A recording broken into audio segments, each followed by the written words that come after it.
Aleksandra, da li u Menda dečjim radnjama postoji kolevka ili nešto slično tome gde bi mogli da ljuljamo bebu? Pa trenutno u Mendinim radnjama ne postoji kolevka, ali ima zamena veoma dobra. To su dečije ljuljaške. Imamo Giro Nano, to je veoma moderna ljuljaška. Lepih je dezena, veselih. Ona radi na baterije od 1,5 volti, gde se stavljaju 4 baterije, a može da radi na struju.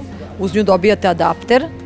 Znači, postoji muzikica na njoj, muzika ptice, muzika vode, to je veoma umirujuća muzika.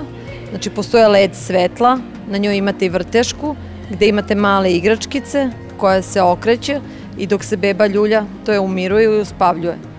Postoje nivoji ljuljanja, ima 5 brzina, da kažem, za manje dete se koriste manje brzine, a za veće dete ide veća brzina. Lako je sklopljiva, uvek možete naći mesto za nju u stanu vašem ili vašoj kući i sve perimo na 30 stepeni. Ja da sam beba sigurno bi volila da su me ljuljali u ovakvoj ljuljašci.